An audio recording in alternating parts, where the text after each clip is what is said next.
सभी को good afternoon. काफ़ी लोग फर्स्ट टाइम आए। कितने लोग हैं जो फर्स्ट टाइम आए?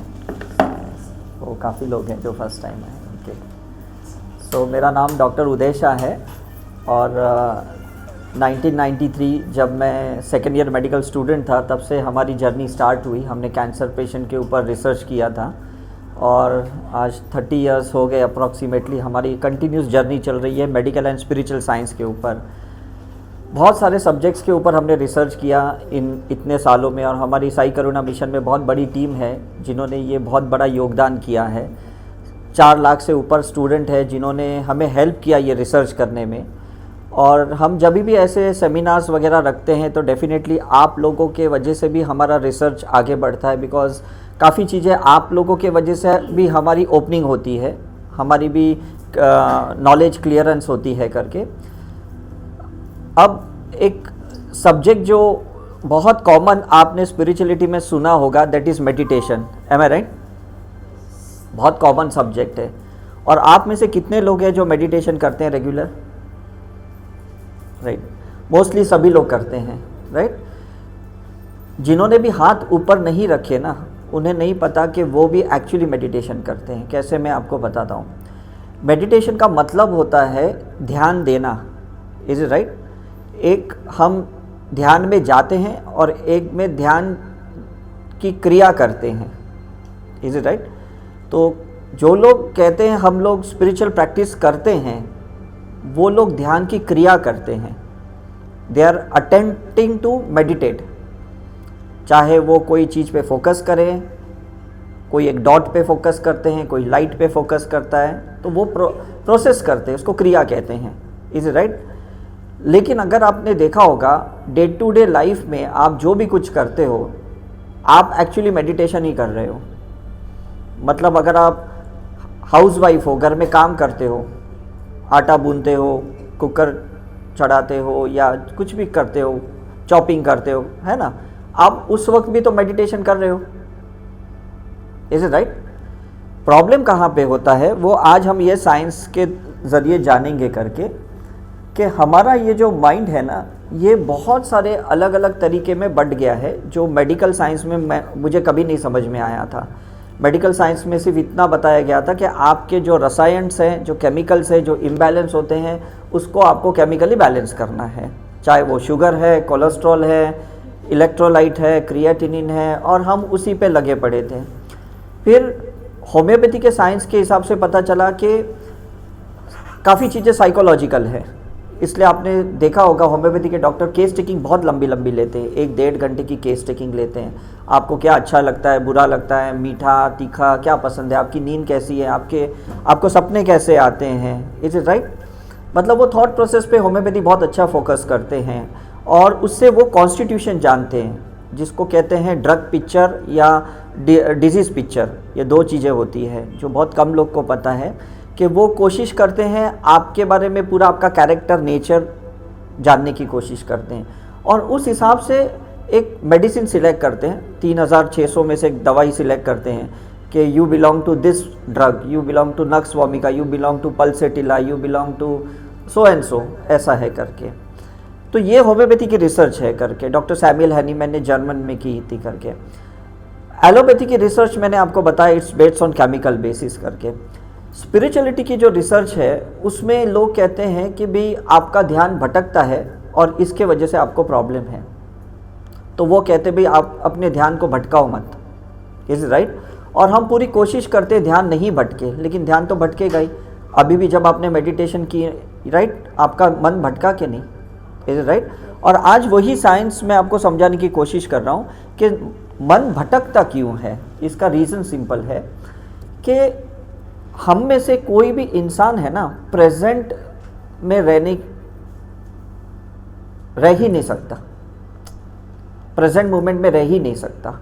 हम या तो पास्ट से जुड़े हैं या तो फ्यूचर से जुड़े हैं, प्रेजेंट में हम नहीं जुड़े, क्योंकि प्रेजेंट को हम टेक फॉर ग्रांटेड करते हैं कि हाँ ठीक है ना, अभी हवा आ रही है, ठीक है, लाइट जल रही है, हाँ मैं दिख रहा हूँ, ये प्रेजेंट है कि नहीं, मैं बोल भी रहा हूँ ये भी प्रेजेंट है, आप सुन भी रहे हो ये भी प्रेजेंट है। लेकिन मैं जो शब्द का इस्तेमाल कर रहा हूँ, आप कहीं ना कहीं सोच में पड़ जाते हो, और जब आप सोचते हो ना तो कहीं ना कहीं पास्ट के एक्सपीरियंस के साथ वापस मिल जाते हो। Is it right? कि हाँ अब मुझे समझ में आया, अच्छा ये ऐसा है, अच्छा हाँ उस दिन मैं इसलिए ध्यान नहीं कर पाया। हम बह जाते हैं, और इसलिए मेडिटेशन में हम प्रेजेंट मोमेंट में नहीं आते, बिकॉज हम बह जाते हैं। बहने का मतलब है हम थॉट के साथ बह जाते हैं। पूरी लाइफ अगर आप देखोगे ना, आपके थॉट्स का जो एक पिक्चर, जिसको हम परसेप्शन कहते हैं ब्रेन की साइंस में, जो आप छवि बना के चलते हो ना लोगों की, उसी से आपकी चलती है। आपने पॉलिटिशियन की क्या छवि बनाई है आपको पता है, आपने एक्टर एक्ट्रेसेस की क्या छवि बनाई है वो आपको पता है, आपने भगवान की गुरुओं की क्या छवि बनाई है आपको पता है, अपने माता पिता ब्रदर सिस्टर हस्बैंड वाइफ की जो भी छवि बनाई है आपने, उस छवि के हिसाब से ही जो परसेप्शन है आपके अंदर, उसी से आपकी लाइफ रीमैनिफेस्ट होती है। That's a very simple concept. Is it right? हम बहुत सारे अलग अलग स्पिरिचुअल प्रोसीजर करते हैं, मतलब पास्ट लाइफ रिग्रेशन की प्रोसीजर करते हैं, हम लोग हीलिंग की प्रोसीजर करते हैं, और कोशिश करते हैं आपको आपके थॉट्स दिखाने के लिए, बिकॉज मेडिटेशन को समझने के लिए थॉट्स को समझना बहुत ज़रूरी है, विचारों को समझना ज़रूरी है कि कौन से विचार मुझे आते हैं जो मुझे ध्यान करने नहीं दे रहे, जो मुझे इस प्रेजेंट मोमेंट में रहने नहीं दे रहे। That is very important. और वो विचार कहाँ से आते हैं? कुछ आपके प्रेजेंट लाइफ के हैं जिसको हम सबकॉन्शियस कहते हैं, कुछ आपके पास्ट लाइफ के जिसको हम अनकॉन्शियस कहते हैं, और कुछ आपके सुपर कॉन्शियस भगवान गुरुओं के कुछ विचार हैं आपके अंदर। Is it right? कभी आप कृष्ण के बारे में सोचते हो, राम हनुमान के बारे में सोचते हो, महावीर बुद्धा जीसस के बारे में सोचते हो, ये सुपर कॉन्शियस माइंड है कि अचानक से भगवान याद आ जाते, अचानक से गुरु याद आ जाते। Is it right? तो it's a wave of thought, तरंगे कहेंगे कि नहीं, इट्स अ वेव। तो तरंगे तो चलेगी ना। अगर मैं आपका ईईजी करूंगा, ब्रेन की एनसेफेलोग्राफी करूंगा, तो तरंगे चलेगी कि नहीं? Is it right? जैसे हार्ट की तरंगे चलती है PQRST करके, ईसीजी किया होगा ना आप में से किसी ने, राइट? तो हार्ट भी जैसे धड़कता है, ब्रेन की भी वेव्स आती है, राइट? उस ब्रेन की वेव्स के साथ ना थॉट की वेव्स रहती है, ये बहुत कम लोग को पता है। मतलब अल्फा वेव्स होती है, थीटा वेव्स होती है, डेल्टा वेव्स होती है, ये वेव्स चलती रहती है, तरंगे चलते रहती है। इस तरंगों की जो क्वालिटी है ना और क्वांटिटी है, इस पर निर्भर होता है कि आप मेडिटेशन कर पा रहे हो या नहीं कर पा रहे हो। इसको थोड़ा और समझते हैं डिटेल में कि जैसे हम ये डे टू डे लाइफ में जो चीज़ें करते हैं, ये सारी चीज़ें ना अल्फ़ा लेवल पे चलती है। मैंने अभी खाना खाया, मैं अभी चल रहा हूँ, अब मैं गाड़ी चला रहा हूँ, अब मैंने ये किया, अब मैंने वो किया, ये सब अल्फ़ा लेवल पे चलते रहती है, जो चल रही है करके। Is it right? जो चीज़ें आप बदलने की कोशिश करते हो ना, वो थीटा लेवल की तरंगे होती है कि मुझे बदलना है, मुझे गुस्सा नहीं करना है, मुझे डरना नहीं है ना, मुझे इनसिक्योर नहीं बनना है, मुझे जलस नहीं बनना है, राइट? मुझे इसको हेट नहीं करना है, मुझे इससे रिवेंज नहीं लेना है। ये आपने जो थॉट लाया ना कि मुझे ये नहीं चाहिए, ये थीटा लेवल के थॉट से। तो रात को सोने से पहले और सुबह जागते वक्त ये थीटा लेवल पे हमारी तरंगे चलती है, और उस वक्त सही में जो सोचोगे वो ट्रांसफॉर्मेशन होगा। सिर्फ वही टाइम है, शायद 1-2 मिनट का टाइम होता है। उस टाइम पे अगर आपने जो भी सोचा, मतलब सोने से पहले सोचा कि आज मुझे बस सबको माफ़ करते हुए सोना है, मैं सबको फॉरगिव करके सोऊंगा, पूरी रात आपकी माफ़ी चलती रहेगी। आप सोचोगे कल मुझे सुबह जल्दी उठना है, मुझे योगा करना है, मेडिटेशन करना है, तो आप अलार्म से शायद पहले उठ जाओगे। अगर आपने ढंग से सोचा तो, जैसे आपकी किधर फ्लाइट होती है, ट्रेन होती है, तो आप सुबह उठते हो कि नहीं, 3 बजे 4 बजे अलार्म से पहले उठते हो, क्योंकि वो थॉट चलते रहता है पूरी रात, अरे छूट ना जाए, ट्रेन छूट ना जाए, फ्लाइट छूट ना जाए। Is it right? तो वो थीटा लेवल का है जो कंप्लीटली आपकी रिप्रोग्रामिंग करता है आपकी ब्रेन को, और आपके अंदर अलार्म ट्रिगर करता है, पल्स करता है, इम्पल्स करता है आपके अंदर, राइट? और अगर गुस्से में सोए पूरी रात ऐसा ही चलेगा, डर से सोए, डिप्रेशन से सोए, एंजाइटी से सोए, तो पूरी रात वैसे ही चलती रहेगी। Is it right?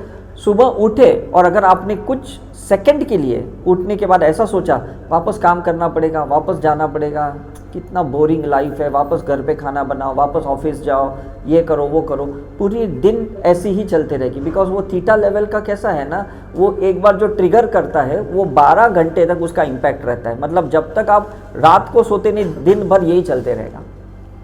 इसलिए कहते हैं ना, रात को सोने से पहले भगवान का नाम लो, सुबह उठने के बाद तुरंत भगवान का नाम लो, कहते कि नहीं? पैर आपका नीचे रखा और तभी आपको भगवान का नाम लेना है, जैसे आँख पहली खुली भगवान का नाम लेना है, क्योंकि वही तरंगे चली गई कि नहीं? Is it right?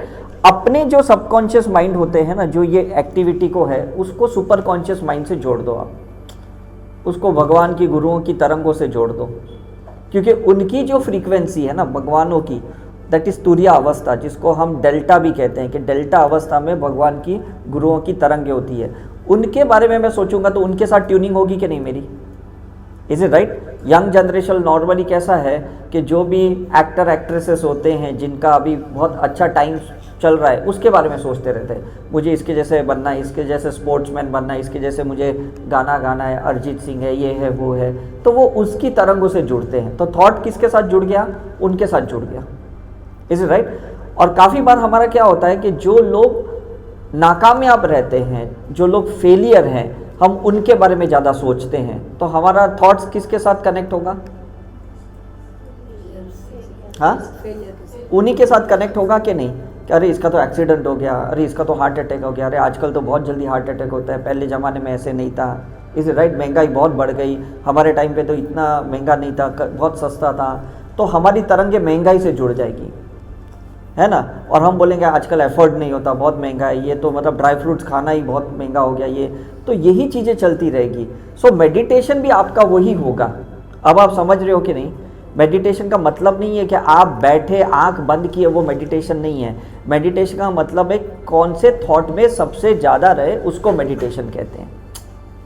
Is it clear? समझ में कि नहीं?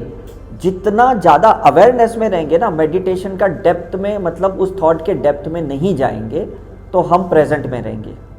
जितना ज़्यादा मतलब मैं होश में रहूँगा, जैसे मैं गाड़ी चला रहा हूँ और मैं होश में हूँ तो कोई प्रॉब्लम नहीं है। मैं गाड़ी चला रहा हूँ और कहीं मैं कोई थॉट्स में चला गया, कोई इमोशंस में चला गया, तो मेरे से गाड़ी चली जाएगी? अच्छे से नहीं चली जाएगी। कहीं पे भी मैं एक्सीडेंट करूँगा या कोई मेरी गाड़ी को ठोक देगा। That's a simple. तो यहाँ ये चीज़ समझने जैसा है। इसका साइंस मैं आपको समझाता हूँ कि काफ़ी चीज़ें हैं ना deep into the brain, it is called sedimentation of a thought. Sedimentation समझते हो कि नहीं? कचरा जैसे नीचे जम जाता है, सेटल डाउन होता है कि नहीं? Is it right? तो उसका वेटेज होता है, थॉट का वेट होता है कि एक थॉट जो नया आता है ना, उसका 20 ग्राम वेट होता है। थॉट को जितना आप ज़्यादा अटेंशन दोगे तो 200 ग्राम तक वो वेट जाता है, और उस थॉट को अगर आप इमोशंस दोगे तो 500 ग्राम तक वो वेट जाता है। इतना तक वेट हैवी हो जाता है। तो बोलता है बस इसी के विचार आते हैं, मुझे तो इसी के विचार आते हैं, पता नहीं। Is it right? मुझे नहीं भी सोचना है तो भी इसी के विचार आते हैं।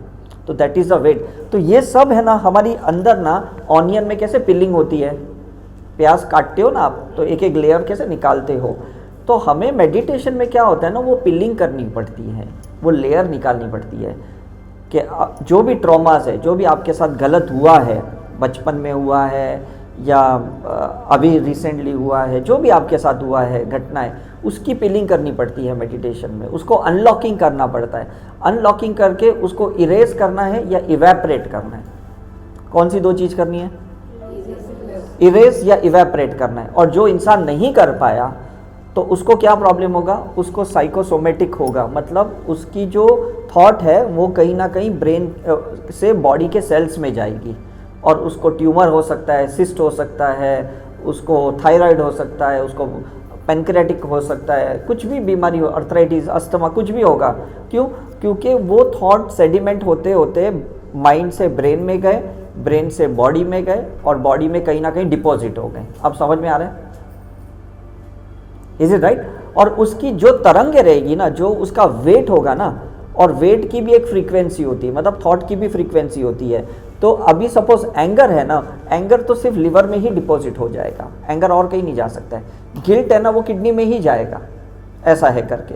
तो उसका साइंस कैसा है मैं आपको समझाता हूँ कि जो चीज़ें चलती है वो कहीं ना कहीं, हाँ, वो कहीं ना कहीं हमारे एक्शंस में आती है। मतलब पहले एक थॉट आया, थॉट को आपने इम्पोर्टेंस दिया, उसको अटेंशन दिया, वो इमोशन में चला गया। इमोशंस को अटेंशन दिया, वो एक्शन में चला गया।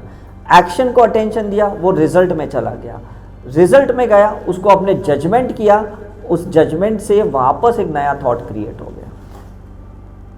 कट कहाँ पे करना है अब मैं आपको समझा रहा हूँ। एक्शन और एक्सपीरियंस के बाद उसको कट करना है। जजमेंट कर लिया किसी को, यार मेरे से गाड़ी नहीं चली जाएगी, मेरा तो इसका कभी बन ही नहीं सकता, ये कंक्लूजन पे आते ना हम लोग। This is called anchoring. इसको क्या कहते हैं? एंकरिंग। लॉक किया जाता है ना, हम बोलते हैं ना भाई घर बंद करके चलना, कोई चोर नहीं आ जाए। लॉक करते कि नहीं हम लोग? हम हमारे एक्सपीरियंस को ना जब लॉक करते हैं, एंकरिंग करते हैं, तब वो लूप साइकिल में आते हैं, फिर ये थॉट्स रिपीट आते हैं, फिर उसी एक्सपीरियंस में से एक नया थॉट जन्म लेता है। Is it right? जो भी फल फ्रूट आता है ना पेड़ पे, वो फल को आप नहीं तोड़ोगे और वो फल अगर जमीन पे गिरा तो उसमें से ही एक नया पौधा निर्माण होता है। आप समझ में आ रहा है कि नहीं? ये थॉट्स जो नहीं इवेपरेट हुए, नहीं इरेज हुए, वो ही वापस हमारे अंदर ही गिरते हैं और वो वापस एक नए थॉट को जन्म देते हैं। साइंस समझ रहे कि नहीं? आप ये नहीं बोल सकते हो इसके वजह से मुझे गुस्सा आ रहा है या उसके वजह से मेरी लाइफ खराब है, ऐसा आप नहीं बोल सकते हो। ये चीज़ें कैसा है, ये चीज़ें हमारे अंदर से निर्माण होती है और या तो हमारे बिलीफ सिस्टम में है, हमारी मान्यता में है, या तो हमारे संस्कारों में है, हमारे डीएनए में है, हमारे जेनेटिक इन्फॉर्मेशन है। इसी के वजह से वो वापस रिपीट होता है। मैंने धोखा खाया, मैंने धोखा खाया, मेरे साथ फ्रॉड हुआ, मेरे साथ ये अन्याय हुआ, मेरे साथ ये इनजस्टिस हुआ। ये जो वर्ड्स हम यूज़ करते हैं ना, शब्द यूज़ करते हैं ना, इसका आपको पता नहीं है। इसका आप है ना आई क्लाउड तैयार करते हो। आई क्लाउड समझते हो ना? आजकल लोग मीडिया वाले कैसे हैशटैग यूज़ करते हैं, आपको पता होगा।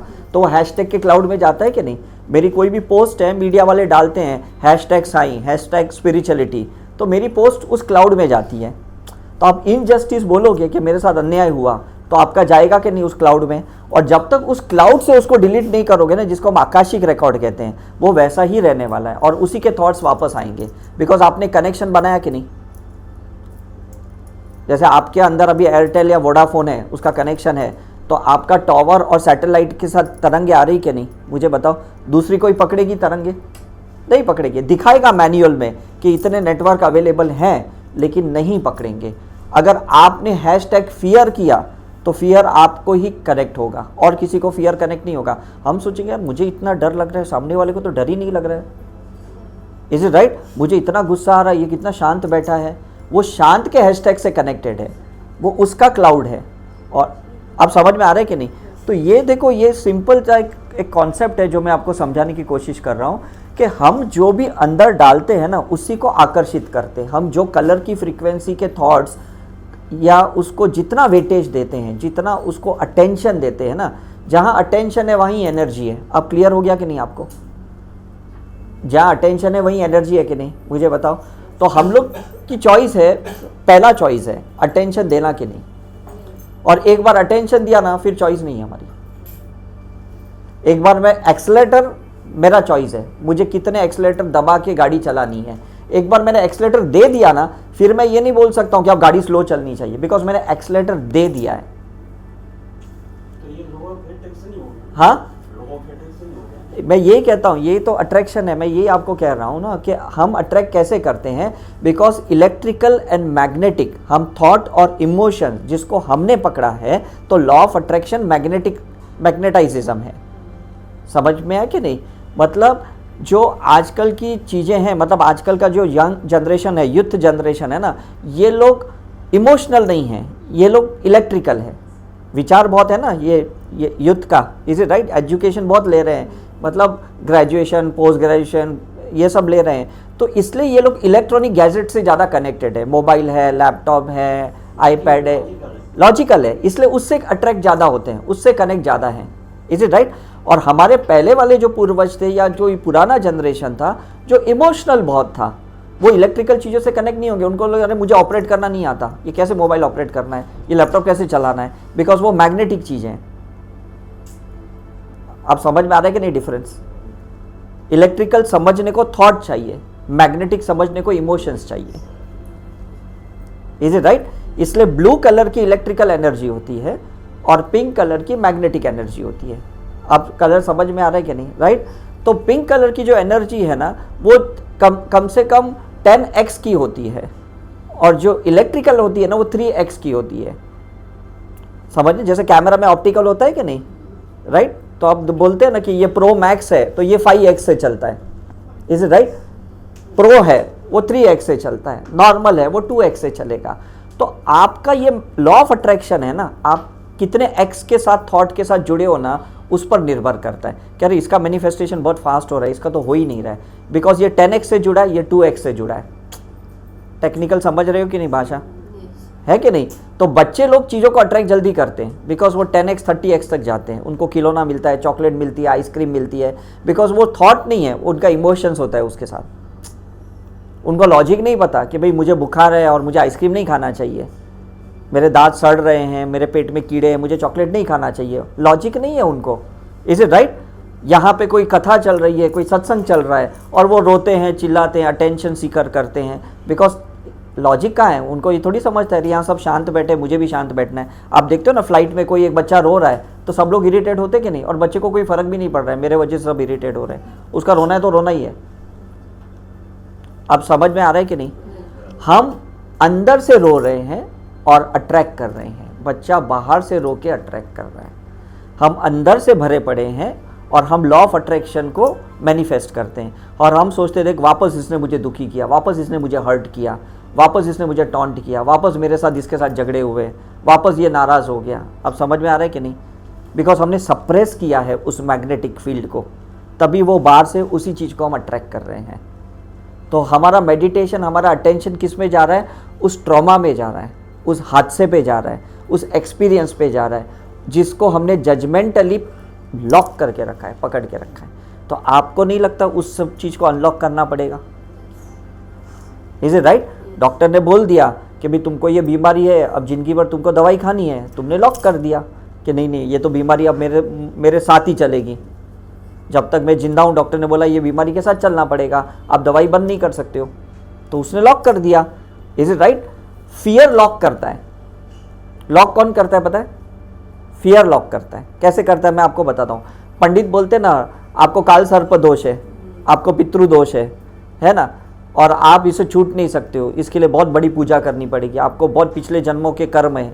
ये फियर क्रिएट करता है। हम डॉक्टर्स भी फियर क्रिएट करते हैं पेशेंट के अंदर, दवाई नहीं खाओगे अटैक आ जाएगा, कुछ भी हो जाएगा कर। जैसे एक बच्चे को एपिलेप्टिक अटैक आता है तो हम पेरेंट्स को बोलते हैं इसका ख्याल रखना, इसको कभी भी अटैक आ सकता है, इसके साथ ही रहना, इसके बाथरूम में भी दरवाजे की कुंडी बंद नहीं करना करके, अंदर भी फीट आ सकती है। Is right? तो हमने क्या किया, बीमारियों के साथ ना एक फियर क्रिएट करते हैं हम लोग। तो फियर से क्या होता है, वो परमानेंट हमारा कस्टमर बन जाता है।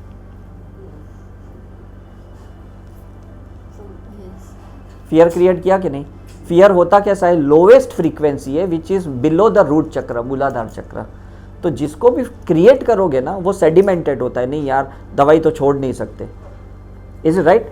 तो काफ़ी बार हम बोलते हैं ना आप योगा करो, मेडिटेशन करो, हीलिंग करो, आपकी दवाई छूट जाएगी, आपकी बीमारी ठीक हो जाएगी। बोले आप कैसे बोलते हो, हमको तो डॉक्टर ने बोला ये तो जिंदगी भर खाना है, आप इससे आपको तो सर्जरी करानी पड़ेगी, सर्जरी के बगैर आपका चलेगा ही नहीं। Is it right? ज्योतिष ने बोला है तुम्हारा डिवोर्स तो लिखा ही है, तुम मांगलिक हो, तुम्हारा कुछ नहीं हो सकता। लॉक किया कि नहीं? Is it right? As a Vastu consultant भी मैं काफ़ी बार कहता हूँ भाई साउथ वेस्ट का एंट्रेंस है, पितृ का दोष है, आपको तो मतलब तकलीफ होगी करके। नॉर्थ वेस्ट का एंट्रेंस है, स्पिरिट अटैक हो ही सकता है। मैं बोलता हूँ आपको that's a science, but go beyond that energy then there is no science. अगर आप उस एनर्जी के बियॉन्ड जाते हो ना मेडिटेशन में, तो आपको ये कुछ नहीं लगने वाला है। तभी तो महावीर एनलाइटन हुए या बुद्धा एनलाइटन हुए या उनको मोक्ष मिले, because they went beyond energy, and beyond energy is called the space, it is called consciousness. अब साइंस समझ रहे हैं कि नहीं आपको? मैं रुको आपको थोड़ा और मैं डिटेल समझाता हूँ कि हमें कैसा है ना कि हमें कैसा है ना, ये जो एनर्जीज है ना, ये देखो ये रूट चक्र के नीचे आपको डार्क एनर्जीज दिख रही है, यहाँ पे सबको दिख रही कि नहीं? ये सब फियर वाली एनर्जी है, डेंस है, जिसको हमने सेडिमेंटेडली पकड़ के रखा है। अब जो नीचे है यही अट्रैक्ट करेगा। ये देखो ये ग्रे एनर्जी को अट्रैक्ट कर रहा है, समझ में आ रहा है कि नहीं? जो नीचे है। अब मुझे बताओ पानी के नीचे मिट्टी है तो ऊपर से बैक्टीरिया वायरस अट्रैक्ट होंगे कि नहीं? और अगर आपका पानी प्योर है जिसमें मिट्टी नहीं है, उसमें बैक्टीरिया वायरस भी कहाँ अट्रैक्ट होगा?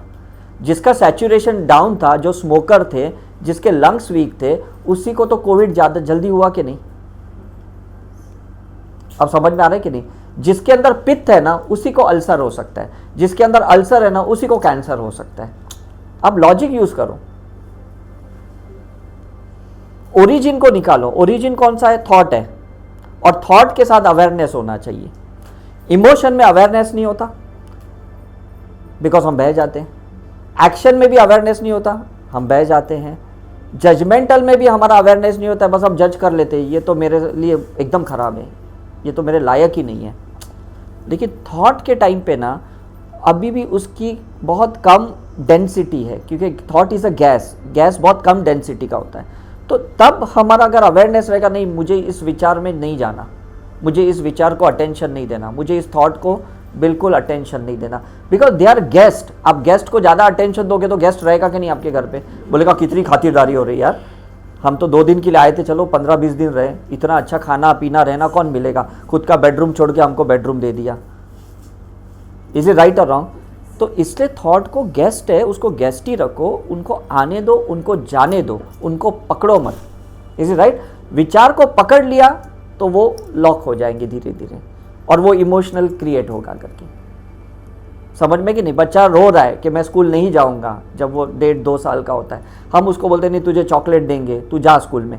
फिर वो जाते वक्त रोज मांगेगा, आज की चॉकलेट दो, आज मुझे चॉकलेट दो, बिकॉज उसने लॉक कर दिया है। Is it right? हम क्या होता है ना, हम जब बातें करते हैं ना, मतलब नए नए जब भी जिसको मिलते हैं, हम धीरे धीरे धीरे ना एंकरिंग कर देते हैं, मैं तेरे साथ हमेशा रहूँगा, तुझे मैं ये गिफ्ट दूंगा, तुझे मैं हमेशा सुखी रखूंगा, तुम्हें मैं ऐसे करूंगा। आप देखो जब शादी में फेरे भी होते हैं ना, तो पंडित हमसे एक्चुअली ऐसे कस्में लेने को बोलते, हम ले लेते हैं करके, लेकिन हमें ये नहीं पता कि जो कस्में खा रहे हैं, ये जो रस्में हम निभा रहे हैं, ये प्रेजेंट लाइफ की है, और हमारी पास्ट लाइफ से बहुत सारी रिवेंज एटीट्यूड एक दूसरे के लिए, सोल के लिए है। तो पहले वाला जो है ना वो अब एक्शन में आएगा। Is it right? जैसा रेस्टोरेंट में हमने कुछ ऑर्डर दिया, मैंने जाके एक रेस्टोरेंट में कहा कि मुझे एक डोसा चाहिए करके, वो वेटर जाएगा अंदर, और फिर मैं बोलूँगा अरे नहीं नहीं डोसा नहीं, मुझे इडली चाहिए। वो बोलेगा नहीं आपका पहले वाला ऑर्डर अब तैयार हो रहा है, आप कैंसिल नहीं कर सकते हो। तो गॉड भी आपके थॉट को कैंसिल नहीं करेगा जिसको पहले आपने अंदर डाला है। अब समझ में आ रहा है? आप जो ऑर्डर आपने पहले दिया और शायद आप भूल भी गए हो पास्ट लाइफ में, या आप किसी के साथ बचपन में आपने कुछ साल पहले जिसको भी कुछ आपने बातें बोली, नहीं मैं तो भूल गया, मैंने ऐसे कसम खाई, मुझे याद नहीं आ रहा है। Is it right?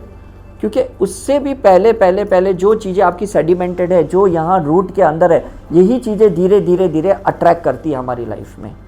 फिर हमारे रिलेशन ब्रेकअप्स भी इसलिए होते हैं, हमारे फाइनेंशियल्स जो इश्यूज़ होते हैं, क्योंकि हमारी बिलीफ सिस्टम क्या है, मुझे नहीं लगता मैं कभी कमा पाऊंगा, मैं तो मिडिल क्लास में बॉर्न हुआ, मुझे नहीं लगता मैं कभी BMW खरीद सकता हूँ। ये थॉट्स हमने ही डाले और हमने उसके साथ एंकरिंग कर दिया है करके। समझ में आ रहा है कि नहीं? और मैक्सिमम देखना, जब भी हम किसी के साथ बात करते हैं ना, मैक्सिमम कोई भी किसी को मिले, हम नेगेटिव बातें ज़्यादा करते। अब देखना, अच्छी बातें कोई किसी की नहीं करेगा। मतलब पूरे दिन में आपके साथ 3 चीज़ें अच्छी हुई होगी और 10 चीज़ें बुरी हुई होगी, तो 10 की बुराइयां आप रिपीट करोगे। और अगर 3 चीज़ बुरी हुई और 10 चीज़ अच्छी हुई ना, तो भी 3 की ही बुराइयां आप करोगे कि मेरे साथ ऐसा हुआ, मेरे साथ ऐसा हुआ। तो आप अटेंशन किसको दे रहे हो?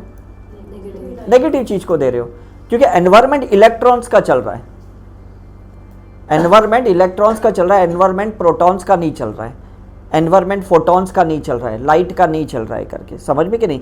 तो वही बातें चलेगी कि नहीं, मुझे बताओ। Is it right? और जैसे जो अट्रैक्शन होता है, आप देखो 101% वही चीज़ें होगी। अब हम अगर बिफोर एंड आफ्टर किसी का भी ऑरा करते हैं, हमें समझ में आता है ये जो येलो और ग्रे एनर्जी है ना, ये पेरेंटल एनर्जी है, जिसको हम लोग ऑरा में पितृदोष कहते हैं। तो वो जेनेटिकल है। क्यों? क्योंकि हमने ऐसा सोचा, मतलब हमारे पूर्वजों ने ऐसे सोचा कि मैं तो बहुत मेहनत कर रहा हूँ, लेकिन मेरे बच्चे को, मेरे पोते को बहुत फ़ायदा होगा मेरे मेहनत का, और वो मेरा नाम रोशन करेगा, वो बहुत पढ़ेगा। ऐसा सोचते कि नहीं दादाजी, नाना जी, ऐसे सोचते कि नहीं? Is right? और जब हम पढ़ाई नहीं करते या कमाते नहीं है ना, तो यही एनर्जी है ना, ये देखो यहाँ की एनर्जी देखो, येलो एंड ग्रे, ये येलो एंड ग्रे देखो, यही चीज़ हमारे साथ ना अट्रैक्ट होती है कि नहीं, हमारे पूर्वजों ने हमारे क्या थॉट्स डाल के रखा था।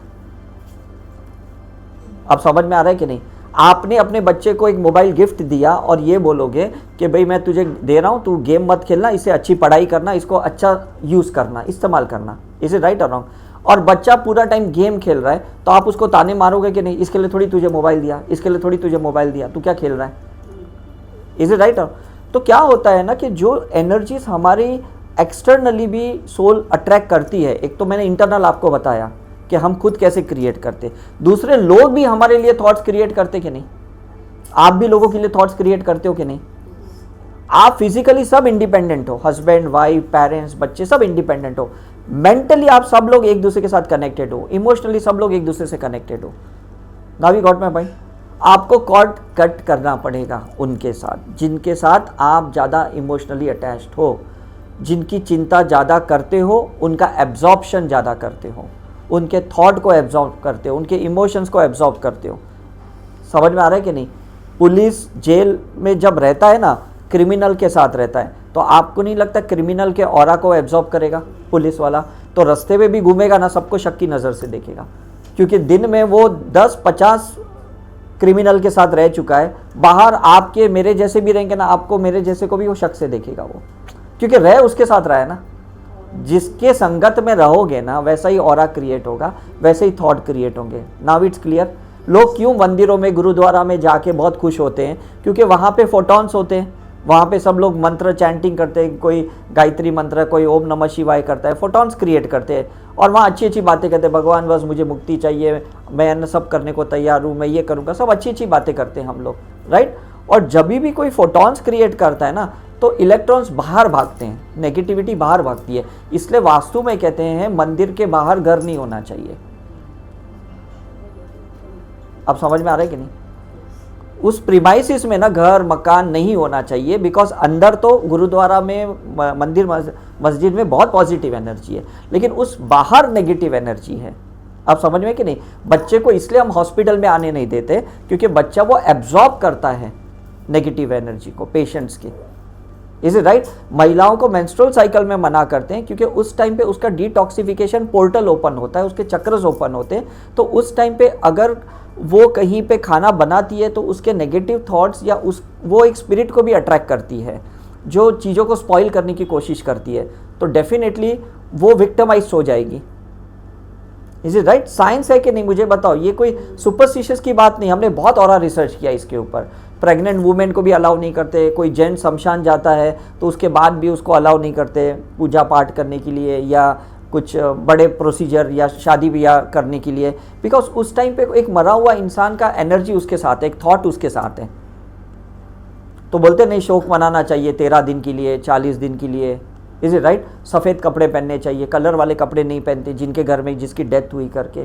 तो ये कैसा है ना, ये सारे इलेक्ट्रोमैग्नेटिक जो इमिट होते हैं, थॉट्स इमिट होते हैं ना, उसका बात है। या तो इंसान का खुद का है, ये पहली बात समझ गए कि नहीं आप? खुद कैसे क्रिएट करता है, लोग हमारे लिए क्रिएट करते हैं, ये भी बात समझ गए कि नहीं? और स्पिरिट्स भी हमारे लिए क्रिएट करते हैं। वो स्पिरिट्स कोई भी हो सकते हैं, जो हमारे पूर्वज चले गए वो भी है, जो मैंने आपको बताया ये स्पिरिट्स ही है, एंसेस्टर्स ही है, जो हमारे लिए थॉट्स क्रिएट करके हमको हमारे डीएनए में, मतलब हमको जन्म दिए हैं, हमको इस संसार में आने दिए, कुछ विचारों के साथ आने दिए कि नहीं? ऐसा ही थोड़ी कोई किसी को आने देता है, समझ में कि नहीं? अगर मैं ये पॉइंटर भी खरीदता हूँ ना छोटा वाला, तो भी मैं सोचता हूँ कि मुझे प्रेजेंटेशन के लिए काम आएगा, तभी खरीदूंगा कि नहीं? Is it right? भले ये 200 रुपये का है करके।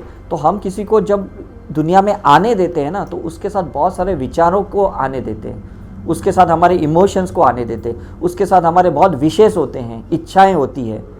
आप समझ में आ रहा है? उस इच्छाओं के साथ अगर आपकी फ्रीक्वेंसी मैच नहीं हुई तो फ्रिक्शन होगा कि नहीं? तो हम नहीं बोलते मेरी पूर्वजों से जमती नहीं, मेरे पेरेंट्स से बनती नहीं, आप बोलते हो कि नहीं?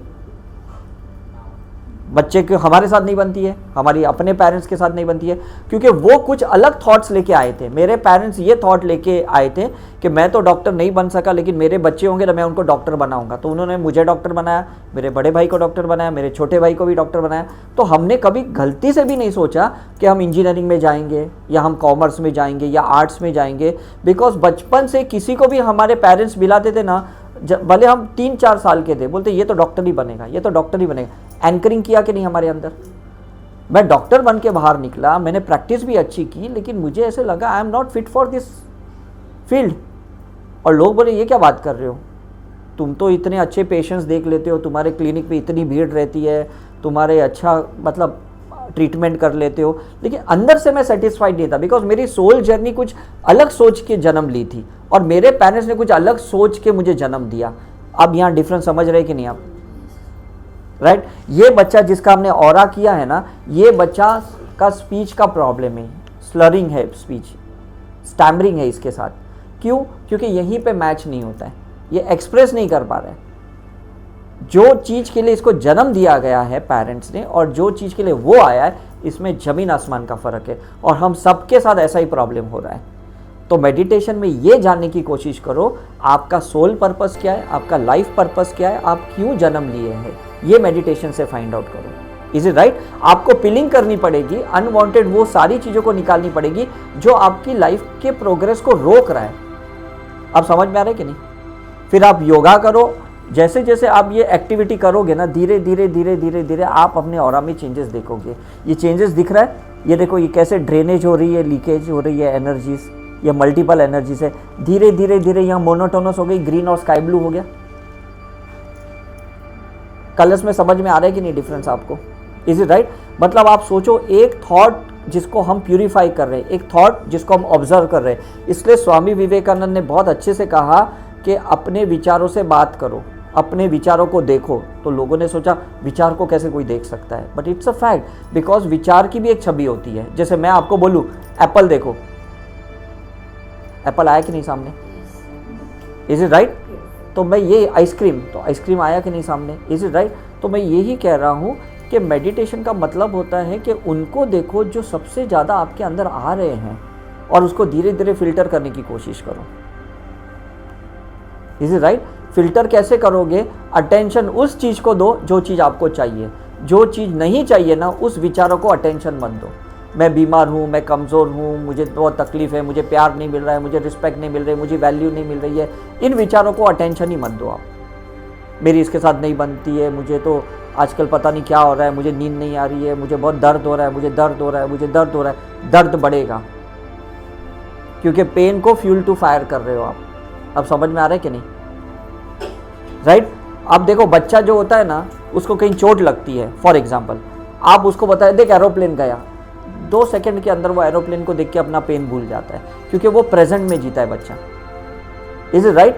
हम लोग अपना अटेंशन डाइवर्ट ही नहीं कर पा रहे, हम उसी चीज़ पे उलझे रहते हैं, बिकॉज हम बड़े हो गए ना, मैच्योर्ड हो गए हम लोग। तो हमें समझ में आ रहा है अपना प्रॉब्लम, बच्चे को तो प्रॉब्लम ही नहीं समझा कि इसको थोड़ी देर पहले चोट लगी थी। Is it right? वो वापस खेलता है, वापस गुल मिलता है।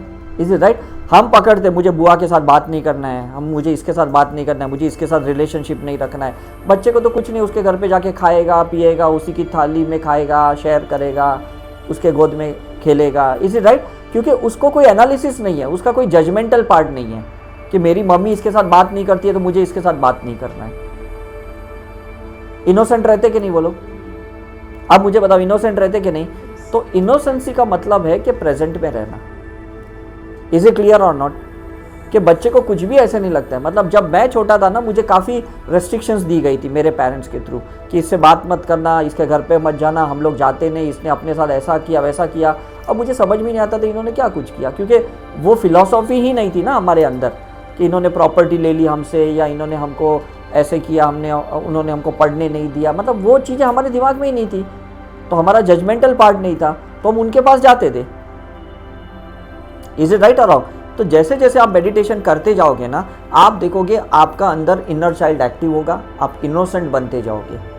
Is it right? महावीर को भी जब खिल्ला ठोका नहीं, वो सो इनोसेंट, भाई मारो। Is it right? बुद्धा को भी किसी ने परेशान किया, उन्होंने बोला करने दो। जीसस को भी क्रूसीफाइड किया, उन्होंने बोला चढ़ा दो। इतने इनोसेंट थे, उन्होंने सोचा भी नहीं कि नहीं खिल्ला ठोकेंगे, खून निकलेगा, दर्द होगा, पेन होगा, मुझे रिवेंज लेना है कि नहीं, कि क्यों ऐसा मेरे साथ कर रहा है। इतने मतलब वो इनोसेंटली उन्होंने होने दिया। Is it right? बच्चे के आगे अगर सांप जाएगा, वो पकड़ेगा कि नहीं सांप को? उसको पता ही नहीं है। मैं यही कह रहा हूँ। Is it right? हमने वो सारी चीज़ें डाली है कि ये बुरा है, इससे दूर रहो। और जितना बोलते हैं ना, what you resist that persist. जिस चीज़ को आप दूर करने की कोशिश करते हो ना, वही चीज़ आपको तकलीफ ज़्यादा देती है। Is it right? अब हमको क्या किया पता है, अब मैं आपको ट्रीटमेंट पार्ट में लास्ट लेके आता हूँ। हमको क्या क्या पता है, हमको डाइवर्ट करना सिखाया, मंत्र सिखा दिए, ये गायत्री मंत्र करो, ये बुद्धा का मंत्र करो, ये नवकार मंत्र करो, ये करो। तो क्या होता है, जब हम मंत्र चैंट करते हैं ना, उस टाइम पे फोटॉन्स क्रिएट होते हैं हमारे माइंड के अंदर, तो थोड़ी देर के लिए ना हम शांत हो जाते हैं, थोड़ी देर के लिए एक हैप्पीनेस, पीस, जॉय आ जाता है। जैसे मंत्र चैंटिंग बंद किया, वापस वो विचार हैमरिंग करते हैं। समझ में आ रहा है कि नहीं? टेम्पररी है सब, जब तक आप वो करते जाओगे ठीक है। आपने छोड़ दिया फिर क्या होगा, वापस वही चलेगा कि नहीं? इसे कहते हैं इनर्शिया ऑफ थॉट। जैसे हमको फिजिक्स में सिखाया गया, इनर्शिया क्या मतलब क्या होता है, the tendency of a substance to maintain the force or rest. जैसा भी है वो वैसा मेंटेन करेगा अपने आप को। आप देखते हो गाड़ी का ब्रेक मारते हो ना, गाड़ी तुरंत वहां नहीं खड़ी होती है, थोड़ी देर आगे पीछे होती है, आपने देखा कि नहीं? That is inertia. ऐसे नहीं कि आपने ब्रेक मार दिया और गाड़ी वहीं के वहीं खड़ी रही, कभी ऐसा नहीं होता है। समझ में आ रहा है कि नहीं? तो हमारे अंदर थॉट का इनर्शिया है, मतलब जो चीज़ आपके साथ अनवांटेड हुआ है ना, जिसको आपने पकड़ के रखा है, उसमें से ही बार बार थॉट्स कंटिन्यूसली पॉपअप हो रहे। तो कैलिफोर्निया के इंस्टीट्यूशन ने सीधा रिसर्च करके बता दिया कि एक दिन में 60,000 थॉट्स आते हैं 24 आवर्स के अंदर, और 90% मतलब 54,000 नेगेटिव थॉट्स आते हैं। तो आप तो नहीं सोच रहे ना वो 54,000, वो आ रहे हैं ना। बुद्धा के टाइम पे 600 थॉट्स थे, तो विपश्यना में वो 600 इवेपोरेट हो गए, तो उनको एनलाइटनमेंट मिल गया। अब कितने साल हुए बुद्धा को? 2500। हाँ, तो आप सोचो 2500 से अभी तक आपके थॉट्स बढ़े कि नहीं? उस टाइम पे 600 थे, आज 60,000 हो गए। समझ में आ रहा है कि नहीं? तो अभी आप विपश्यना करोगे तो वो 600 डिलीट हो जाएंगे, लेकिन बाकी तो रह जाएंगे कि नहीं? उस टाइम पे जिस चीज़ की दवाई बनती है ना, वो उस टाइम पे काम आती है। कहने का मतलब है, बचपन में आपने 125 mg की मेडिसिन खाई, आज आपको 1000 mg की मेडिसिन लगेगी। Is it clear? मैं आपको 125 mg की दूंगा, ठीक होंगे आप? नहीं होगा। इज इट राइट और रॉन्ग? हर बार ना चीज़ अपडेट होती है, बस हम अपडेट नहीं हो रहे। हम किसी को पूछ ही नहीं रहे कि आज की तारीख में मुझे कौन सा मेडिटेशन करना चाहिए, आज की तारीख में मुझे कौन सी स्पिरिचुअल प्रैक्टिस करनी चाहिए। हम वो करते हैं जो हज़ारों साल पहले किसी ने की थी। It's not going to work. 100% काम नहीं करेगा, आपको कुछ नया करना पड़ेगा। आज मोबाइल आ गया है, और मैं अगर आपको बोलूँ आपके घर पे लैंडलाइन रखो, आप बोलेंगे क्यों फालतू में मैं वायर वाली फ़ोन लूँ जब मेरे हाथ में फ़ोन मेरे साथ घूम सकता है। तो इज इट राइट और रॉन्ग? तो be updated version in spirituality. जो भी लेटेस्ट है ना इस दुनिया में, मैं भी कोशिश करता हूँ कि जो जो नई नई जहाँ से भी आई ना, उस चीज़ को सीखता हूँ। मैं समझ गया ये थोड़ा पुराना हो गया है, आउट वर्जन का हो गया है, अब ये ज़्यादा काम नहीं करेगा, करेगा लेकिन इतना नहीं करेगा। ऐसा नहीं कि लैंडलाइन लेके आओगे तो काम नहीं करेगा, करेगा लेकिन इतना थोड़ी करेगा जो आज मोबाइल कर रहा है आपका। अगर मैं आपको ब्लैक एंड वाइट मोबाइल दूँ तो इतना काम करेगा? 2G का मोबाइल दूँ, क्या इतना काम करेगा जो आज 5G का कर रहा है? मुझे बताओ। Is it right? तो आपको भी क्या है ना, ये कंटिन्यूसली ये जो प्रोसेस हमारे है ना, ये अपडेटेड करने चाहिए। और जैसे जैसे ये अपडेटेड वर्जन के आप ये स्पिरिचुअल प्रैक्टिस करोगे ना विथ एन इंटीग्रेशन, मैं ऐसा नहीं बोल रहा हूँ कि एक मोनोटोनस करो, कुछ अलग अलग करो। एक बॉडी लेवल पे एक अलग करो, एक माइंड लेवल पे एक अलग करो, एक सोल लेवल पे अलग करो, होलिस्टिक अप्रोच करो, उसको माइंड बॉडी सोल लेवल पे ठीक करने की कोशिश करो। Is it right? क्योंकि थॉट सिर्फ माइंड में नहीं है। अब आप समझ गए ना कि बॉडी में भी उस थॉट का इम्पैक्ट है, तो योगा भी करना होगा, जुम्बा भी करना होगा, एक्सरसाइज भी करनी पड़ेगी डिटॉक्सिफिकेशन के लिए, पंचकर्मा में भी जाना पड़ेगा कहीं ना कहीं बॉडी में से कचरा निकालने के लिए। Is it right? और कहीं ना कहीं साइकिक सर्जरी करनी, कहीं पास्ट लाइफ रिग्रेशन करनी पड़ेगी, कहीं पे क्वांटम हीलिंग करनी पड़ेगी। ये सब चीज़ें जब आप करोगे according to your aura reading, तो मुझे लगता है आपको बेस्ट रिजल्ट मिलेगा। आप सोचो एक टाइम पे डॉक्टर थे जो विदाउट इन्वेस्टिगेशन ट्रीटमेंट करते थे, और आज डॉक्टर हैं जो सारी इन्वेस्टिगेशन के बाद ट्रीटमेंट करते हैं। कौन सी स्पेसिफिक है? 100%, क्योंकि पता चलता है ना कोलेस्ट्रॉल कितना है, क्रिएटिनिन कितना है, आपकी सेंसिटिविटी कितनी है, कौन से बैक्टीरिया को आप रिएक्ट करते हो, कौन सी चीज़ की एलर्जीज है आपको। समझ में आ रहा है ना आजकल, पहले तो पता ही नहीं था। Is it right? पहले तो कोई गर्भ अवस्था में भी पता नहीं चला कि अंदर मेंटली रिटार्डेड है या हार्ट का होल है या कंजेनिटल डिजीज़ है, पता ही नहीं चलता था। तो जन्म लेने के बाद पता चलता रहे बच्चा तो अंदर से मरा पड़ा था या उसको तो हार्ट में होल था। आज तो कितना डिजिटल यूएसजी हो गया है, सब कुछ समझ में आ रहा है कि इसके हार्ट बीट्स अंदर बच्चे के कैसे चल रहे हैं और वो कितना क्लियर कर पा रहे हैं medical science. Is it right और रॉन्ग? सो हमें दोनों साइंस का लाभ लेना है। जहाँ मेडिकली आपको बताया कि ये आपको बीमारी है, आप स्पिरिचुअलिटी से उसको ठीक करने की कोशिश करो। इन्वेस्टिगेशन मेडिकल का लो, ट्रीटमेंट स्पिरिचुअलिटी का लो। Is it clear? Temporary medical science का हेल्प लो अगर आपका ब्लड प्रेशर ज़्यादा है, शूट अप हो गया, शुगर बहुत ज़्यादा हो गया है, लेकिन लॉन्ग टर्म स्पिरिचुअलिटी का सहारा लो क्योर करने के लिए। Is it clear? Short term के लिए मेडिकल साइंस बेस्ट है, सर्जिकल के लिए बहुत अच्छा है, इन्वेस्टिगेशन के लिए बहुत अच्छा है। Is it right? लेकिन परमानेंट ठीक होना है तो आपको स्पिरिचुअल साइंस का ही सहारा लेना पड़ेगा। I hope the content is clear. Is it right? तो किसी को कोई क्वेश्चन है, फिर हम एक छोटा सा 1-2 मिनट का मेडिटेशन करेंगे और फिर देन वी आर फ्री। किसी को कोई क्वेश्चन है मुझे आप पूछ सकते हो। हाँ, देखो कैसा है ना, aura is an interpretation of a colour code language. Is it right? काफ़ी बार हम लोग है ना सुपरफिशियल लेवल पे रीडिंग करते हैं, हम डीप लेवल पे रीडिंग नहीं बताते बिकॉज सामने वाला डाइजेस्ट भी नहीं कर सकता है। Is it right? आप जनरल डॉक्टर के पास जाओगे ना, वो बोलेगा आपका हीमोग्लोबिन कम है। आप एमडी डॉक्टर के पास जाओगे ना, वो यही रिपोर्ट देख के बोलेगा अरे आपको तो ब्लड कैंसर है, आपको तो ल्यूकेमिया है। समझ में कि नहीं? जनरल फिजिशियन अगर आपको ब्लड रिपोर्ट देख के बोलेगा कि आपको ब्लड कैंसर है, बोलेगा क्या बात कर रहे हो, आप डाइजेस्ट नहीं कर पाओगे। Is it right? आप जितना तैयार होते हो ना, उतना ही हम आपकी ऑरा रीडिंग करते हैं। पता सब कुछ चलता है ऑरा में, फ्रॉम स्टार्ट टू एंड सब कुछ पता चलता है, लेकिन हम उतना बोलते हैं जितना आप उसको एक्सेप्ट करो और जितना आप उसको करेक्ट करो। Is it right? कोई आदमी मर गया होता है ना, तो उसके घर में जाके हम तुरंत नहीं बोलते कि भाई मर गया। हम थोड़ी देर बैठते हैं, उसकी ऑरा में रेपो मेंटेनिंग करते हैं, ब्रेथ मेंटेन करते हैं, फिर धीरे धीरे बोलता है कि भाई ऐसे आजकल तो कुदरत में देखो कुछ भी होता है, ऐसे करके बाद में हम धीरे धीरे वो न्यूज़ देते हैं उसको। Is it right? तो ऑरा में भी कैसा है कि चीज़ें हम देखते हैं कलर के, लेकिन हम एक झटके में नहीं बोल। इसलिए भगवान ने ना बहुत चीज़ों का ना गुप्त रखता है। जैसे सदगुरु ने भी बहुत एक अच्छी बात बोली कि if life is a suspense it is always better, if you disclose everything at a time it is useless. है ना? बहुत अच्छी बात बताई कि सब चीज़ एक टाइम पे खुलनी नहीं चाहिए। मिलेगी 100%। आपको थर्स्ट है, मुझे ज़रूरत थी तो मैंने अपने ऑरा में समझ लिया मुझे मेडिकल प्रैक्टिस नहीं करनी, मुझे स्पिरिचुअल प्रैक्टिस करनी है, तो मैंने मेडिकल प्रैक्टिस छोड़ के मैं स्पिरिचुअल प्रैक्टिस में आया। लेकिन मैं बहुत सारे लोगों को ना शुरू में बोल देता था कि आपके ऑरा के हिसाब से आपको ये करना है, बोलते नहीं मुझे नहीं लगता मैं इसमें जा पाऊँगा। फिर मुझे समझ में आई ये बंदा अंदर से तैयार नहीं, मैं इसको क्या बोल रहा हूँ। इसलिए फिर हम लोग क्या करते हैं ना, इवन पास्ट लाइफ रिग्रेशन भी करते हैं ना किसी का, तो जो आदमी जितना तैयार है ना उतना ही उसको कुदरत दिखाता है, भगवान या गुरु आपको उतना ही दिखाते हैं, बिकॉज अंदर से इतने ही तैयार हो आप। लेकिन जितना ज़्यादा तैयार रहोगे ना, आपको दिख जाएगा ऑरा में सब कुछ, सेंस होगा, आपको इंटरप्रेट भी हो जाएगा करके।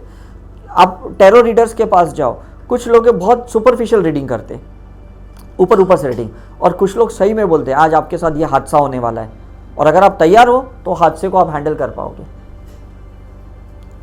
Is it right? अंदर से पहले तैयार हो जाओ, मैं तो कहता हूं ऐसे थॉट प्रोसेस डालो, I am ready for everything. अंदर से आप बोलोगे नहीं भाई मैं तो इतना ही करूंगा, भले वो कुछ भी बोले। जैसे डॉक्टर के पास जाते ना, डॉक्टर बोलते ये आपको बीमारी है, 4 गोली खानी है, मेडिकल स्टोर को बोलते इसमें से मेन दवाई कौन सी है, वो बोलते एंटीबायोटिक, हाँ यही देना, बाकी 3 छोड़ दे। हम अंदर से तैयार नहीं है 4 गोली खाने के लिए, हमको लगता है फालतू में खर्चा कौन करे, मुझे तो थोड़ा कफ है तो मैं कफ की गोली खाऊं ना, ये एंटी हिस्टामिन क्यों खाऊं, या मैं एंटी एसिड वाली क्यों खाऊं, या ये मैं सब क्यों खाऊं, ऐसा है ना। तो मैं ये कहता हूं कि पहले स्पिरिचुअलिटी में ना अपने आप को पूरा तैयार करो। मैंने अपनी 151 पास्ट लाइफ देखी है, क्योंकि मैं तैयार होता हूँ, जैसे मैं तैयार होता हूँ ना, मैं और एक पास्ट लाइफ देखता हूँ, फिर मैं थोड़ा टाइम बहुत ध्यान करता हूँ, साधना करता हूँ, हीलिंग करता हूँ, तैयार होता हूँ, फिर एक पास्ट लाइफ देखता हूँ। एक साथ मैंने कभी थोड़ी 151 पास्ट लाइफ देखी। मैं भी अपनी ऑरा रीडिंग बीच बीच में अपनी करते रहता हूँ, मुझे समझ में आता है कि ये मेरा अभी भी अनहील पार्ट है और इस पर मुझे थोड़ा काम और ज़्यादा करना है, इस पर थोड़ा और काम ज़्यादा करना है। Is it right? और जैसे जैसे मैं तैयार होता हूँ ना, मुझे गाइडेंस भी मिलती है। जब तक मैं तैयार नहीं था तो मुझे भी एक टाइम पे सब नहीं समझ में आता है। मतलब मैं अपनी भी बात कर रहा हूँ, मैं सिर्फ आपकी बात नहीं कर रहा हूँ।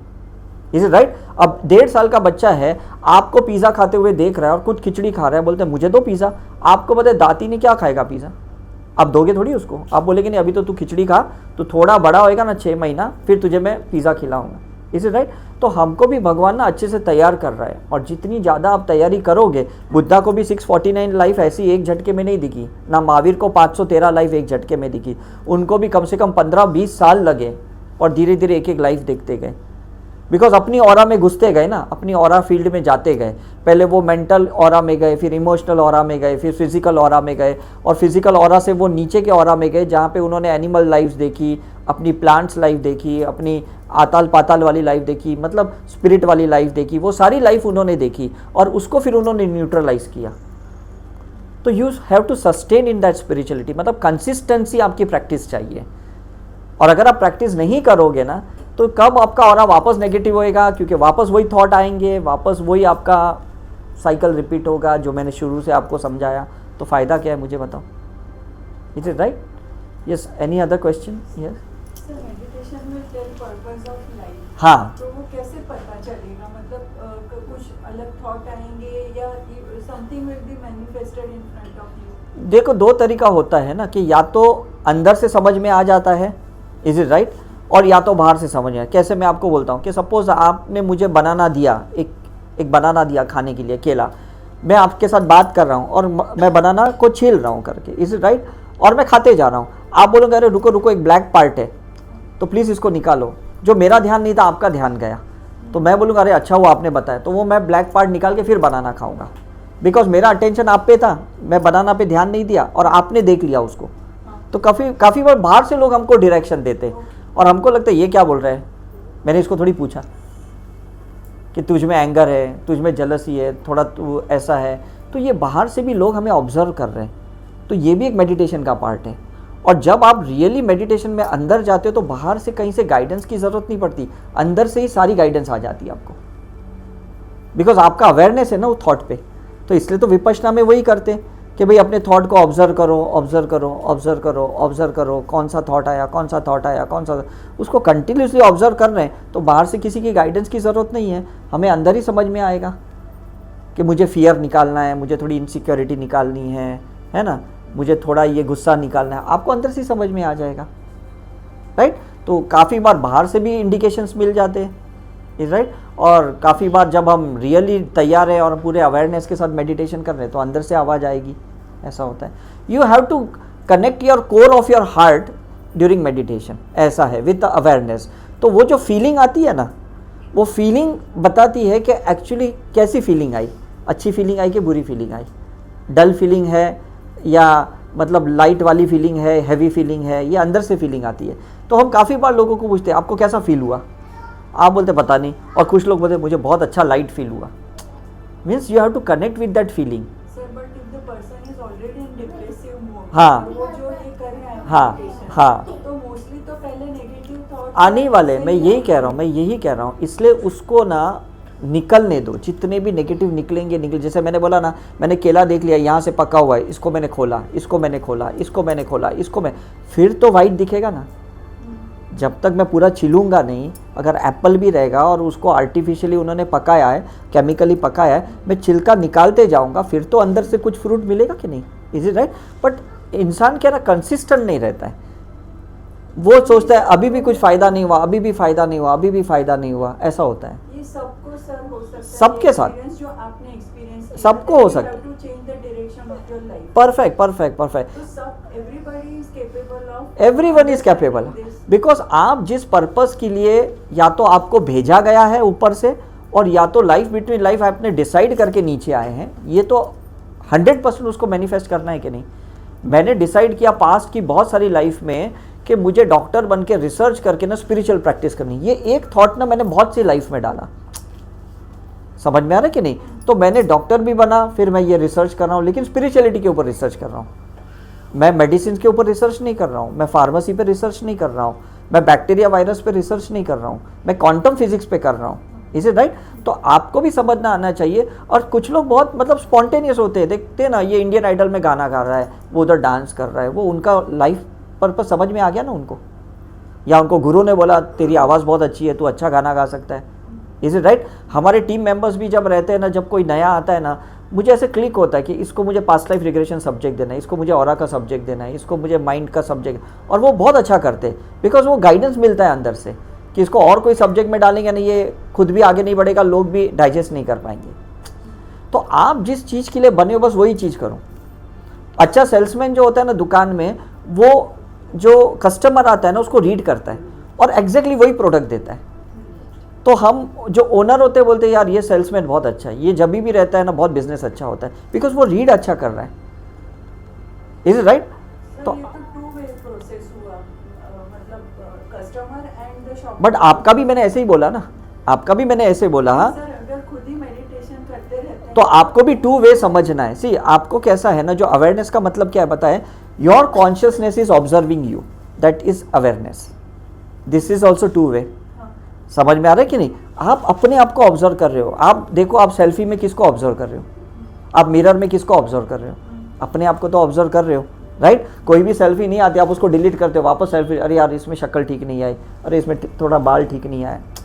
इज इट राइट और रॉन्ग? तो ये भी तो एक इसी प्रकार का है। मेडिटेशन का मतलब है बार बार सेल्फी लेना, बार बार ऑब्जर्व करना और बार बार उस चीज़ को एनालिसिस करना। लेकिन वो एनालिसिस के बाद जजमेंट तक नहीं पहुंचना। जजमेंट में पहुंच गए तो बात खत्म हो गई। अरे मैं ऐसी हूँ, मैं इतनी दुखी हूँ, अच्छा मैं इतनी काली पड़ गई, मैं ऐसा हो गया, मेरी आंखें अंदर चली गई, तो ख़त्म हो गया, फिर वो लॉक हो गया, फिर कोई ठीक नहीं कर सकता है। ऐसा है क्या ना? तो self love, self value, self respect, self analysis, self correction, self transformation, ये सब मेडिटेशन का पार्ट है। Is it right? जो भी चीज़ें सेल्फ के साथ करते जाओ। सिर्फ ऐसा नहीं भाई मेरी सेल्फी में शक्ल ही ठीक आनी चाहिए, ऐसा नहीं है कि मेरे भाव ठीक आने चाहिए। अंदर का भी इंसान ठीक होना चाहिए, अंदर का ह्यूमन भी ठीक होना चाहिए। तो मेडिटेशन में क्या पता चलता है मैं आपको बताता हूँ। मेडिटेशन में ये पता चलता है हम ह्यूमन साइकोलॉजी से कितना चल रहे हैं और डिवाइन साइकोलॉजी से कितना चल रहे हैं, ये मेडिटेशन में पता चलता है। ह्यूमन साइकोलॉजी मतलब मैंने अपने अंदर क्या खिचड़ी पकाई है, दैट्स अ ह्यूमन साइकोलॉजी। और डिवाइन साइकोलॉजी का मतलब कि मेरे अंदर जो भगवत गीता है, कुरान है, बाइबल है, उनके नेचर ऑफ लॉ या लॉ ऑफ गॉड गॉडेसेस का मैं कितना पालन कर रहा हूँ। समझ में आ रहा है कि नहीं? तो स्पिरिचुअलिटी में क्या है पता है? सिर्फ ये एक ही चीज़ है मेडिटेशन, और मेडिटेशन में एक ही चीज़ है, इस दो माइंड को ऑब्जर्व करना कि कहाँ अंदर का इंसान बोल रहा है, कहाँ अंदर का भगवान बोल रहा है। अपने आप हो जाता है, करना नहीं पड़ता, वो ऐसे सहज से हो जाता है, करते जाओ। इसलिए हम साइकिक सर्जरी सिखाते, हीलिंग सिखाते कि वो पिलिंग करे, वो अनवांटेड स्टफ को, कचरे को निकाले, फिर लोग बहुत जल्दी कर पाते हैं। क्योंकि मेडिटेशन, आदमी बोलता है मैं कॉन्सेंट्रेट नहीं कर पाता हूँ, कॉन्सेंट्रेशन भी एक्चुअली मेडिटेशन नहीं, it's just first step of meditation. Real meditation is just observation, awareness. उसको कहीं पे फोकस करना है, वो तो आप डाइवर्ट कर रहे हो। जैसे आपको मंत्र चैंटिंग बोला, तो मंत्र chanting is an active meditation. Real meditation is a passive meditation. Passive meditation में कुछ करना नहीं होता है, आप चल रहे हो तो आपको पता है आप चल रहे हो, आप खा रहे हो तो पता है आप खा रहे हो, आप बोल रहे हो तो मतलब आप बोल रहे हो, है ना? That's the thing. एग्जैक्टली ना, because see autonomic nervous system is a secondary, मतलब पहला माइंड आता है, फिर ब्रेन आता है, और जहाँ ब्रेन आता है वहाँ ऑटोनॉमस नर्वस सिस्टम आता है। तो जो अपने आप चल रहे हैं अंदर, हाँ, यस, वैसे ही होता है, एग्जैक्टली वैसे ही होगा। मतलब वो प्रैक्टिस करें, वही एक्सरसाइज है। समझ में कि नहीं? वही एक्सरसाइज है। मतलब आप कर रहे हो, ऑब्जर्व कर रहे हो, फिर थॉट आपको डिस्टर्ब कर रहे हैं, फिर थॉट को ऑब्जर्व किया, फिर थोड़ा डिस्टर्ब हो गए, फिर थॉट को ऑब्जर्व किया, फिर थोड़ा डिस्टर्ब हो गए, ऐसे चलते रहेगा। ये वॉर है, अंदर की वॉर है। डिवाइन माइंड और ह्यूमन माइंड की वॉर है, एक लड़ाई चल रही है। लेकिन जब आप डिवाइन माइंड को अटेंशन दोगे, फोटॉन्स को, लाइट को अटेंशन दोगे, धीरे धीरे ये माइंड हल्का पड़ जाएगा, है ना? बच्चा रो रहा है और आप बच्चा देखिएगा सर कोई देख नहीं रहा है, फिर वो खुद ही शांत हो जाएगा, अटेंशन ही नहीं मिला ना उसको। Is it right? तो सारी स्पिरिचुअल प्रैक्टिस ऐसी ही है करके। तो जो भी चीज़ आप करो, योगा करते वक्त आप एकदम फोकस करो कि आज आप कितना बैंड कर पाए, आज आपकी कितनी फ्लेक्सिबिलिटी है, कितनी आपकी रिजिडिटी है, कितना स्टिफनेस है, कहाँ पेन हो रहा है। और करते करते योगा करोगे तो बहुत अच्छा योगा होगा, और करते वक्त ध्यान नहीं दोगे तो पता ही नहीं चलेगा, फिर आपको बोले मेरा मसल टेयर हो गया, मेरा लिगामेंट टेयर हो गया, ये हो गया, वो हो गया, ऐसा है करके। इज इट राइट और wrong? So do everything with awareness और फिर गो बियॉन्ड लिमिट। जो आपने बाउंड्री सेट की है ना कि ये मेरे से नहीं हो सकता है, उसके आगे जाओ। जैसे आप घर पे काफ़ी बार बोलते मेरे से इतना काम नहीं होगा, मेरे से ये नहीं हो सकता है, आपने बाउंड्री लिमिट कर दी तो आपसे सही में नहीं होगी। आप बोले मैं कर पाऊंगी, बस आपने बोला ना हो जाएगा, तो आप बियॉन्ड बाउंड्री गए। इज इट राइट और रॉन्ग? तो मेडिटेशन में क्या है ना, पहले तो उस सारे बाउंड्रीज को ब्रेक करो, उस लिमिट्स को ब्रेक करो, उस बिलीफ को ब्रेक करो, उस परसेप्शन को ब्रेक करो, उस इल्यूजन को ब्रेक करो। जैसे ब्रेक करते जाओगे आप बियॉन्ड जाओगे। जब तक वो बाउंड्रीज जो सेट किए है, वो जैसे मैंने आपको बताया कि डॉक्टर ने बोला आपको हमेशा दवाई खानी पड़ेगी, तो वो एक बाउंड्री क्रिएट की ना। इज इट राइट और रॉन्ग? आपका रिलेशन कभी ठीक नहीं हो सकता, आपके ना गुण मिलते नहीं है, मतलब 36 में से 5 भी नहीं मिल रहे, वो बाउंड्री सेट की कि नहीं? Is it right? उस बाउंड्री के से बियॉन्ड जाओ, बात खत्म हो गया।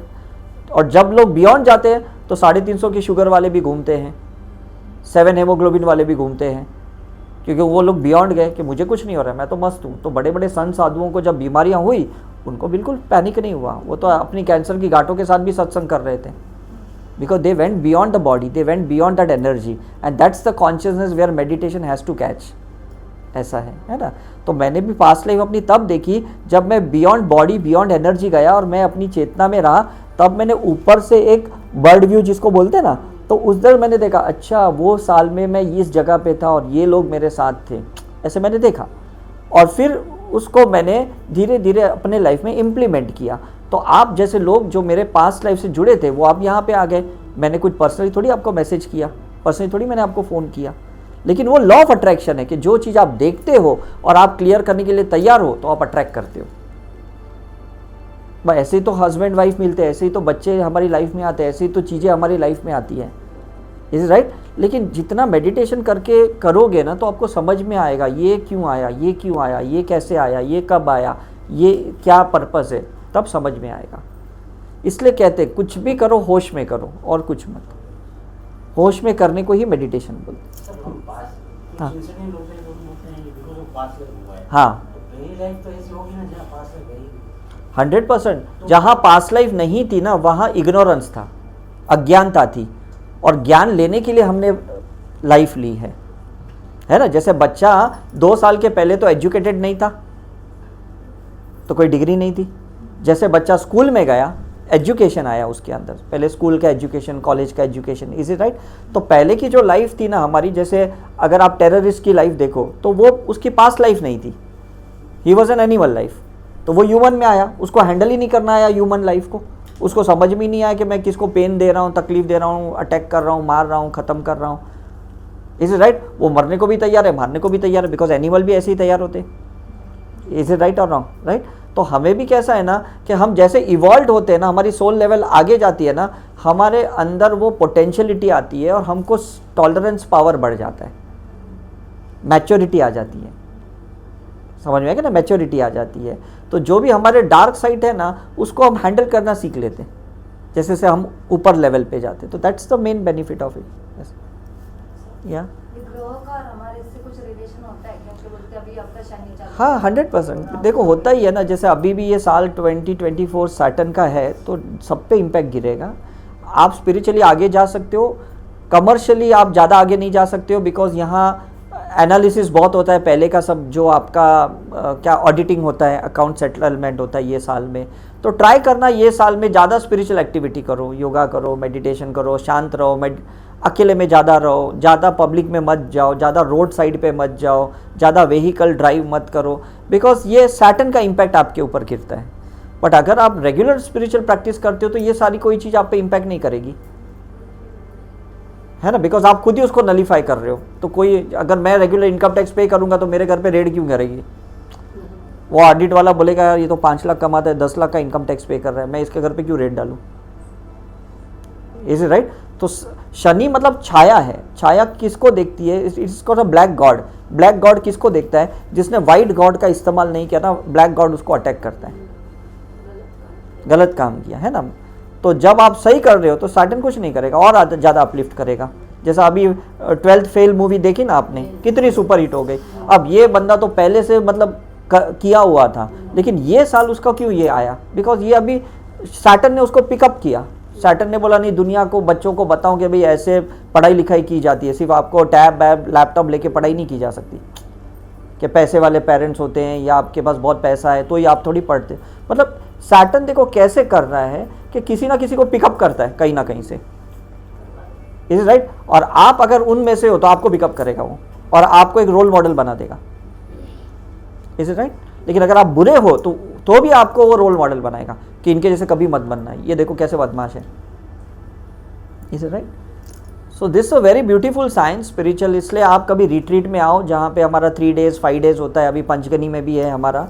तो रिट्रीट में क्या होता है, अभी आप 1 घंटे में अगर इतना समझ सकते हो, आप सोचो कि 3 दिन 5 दिन अगर हमारी टीम के साथ रहोगे तो आपको कितना नॉलेज मिलेगा और कितना एक्सपीरियंस मिलेगा। सिर्फ नॉलेज इन्फॉर्मेशन लेके मत जाओ, एक्सपीरियंस करके जाओ लाइफ में, दैट इज़ वेरी इंपॉर्टेंट। आज हमने भी बहुत सारा एक्सपीरियंस ये लाइफ में किया है, बहुत सारे पास्ट लाइफ में किया है, तब जाके इतना ऑथेंटिकली आपके सामने बोल पाते हैं।